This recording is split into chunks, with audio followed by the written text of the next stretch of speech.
I grew up on the beaches of South Florida, spent some time surfing, and although maybe other surfers wouldn't want to hear this, I really enjoyed body surfing.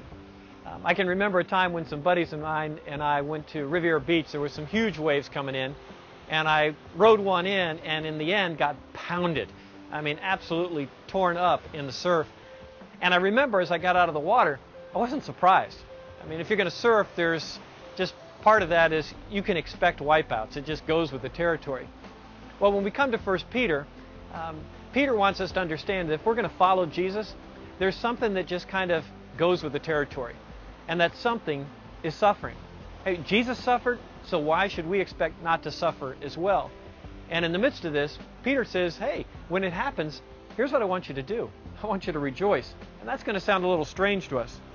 Peter says, beloved, do not be surprised at the fiery trial that comes upon you to test you as though something strange were happening to you.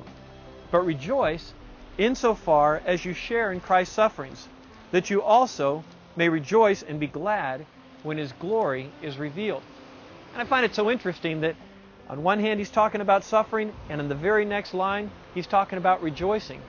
And we ask ourselves, how can we do that? Rejoice in the midst of suffering. And I think what Peter's going to help us to understand is that we can rejoice because we know God cares for us. And we can rejoice because we know that the family of God, they're going to support us. And we can rejoice because we know that God wins in the end. Ultimately, we're going to be vindicated. Now, in 1 Peter 5, verse 12, Peter says, this is the true grace of God. And I think there is a distinction between true grace and false grace. You know, false grace says you can have all the glory now and not experience trials and not experience difficulties in this world. False grace says because you live in a Christian nation, well, then you can expect preferential treatment. False grace says you can live on mission with Jesus and not encounter humiliation along the way. And Peter wants us to understand that's not true. That's not the true grace of God.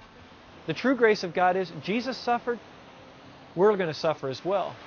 But we know that in that suffering, there's hope. Hope in the margins, as our chapter says to us this week. As we get started this week, here's what I'd like you to do. I'd like you to answer this question. If we know that suffering goes with being a follower of Jesus Christ, we get that, then why are we so surprised when we encounter suffering in our lives? Think about that, and let that be your discussion starter in your group this week.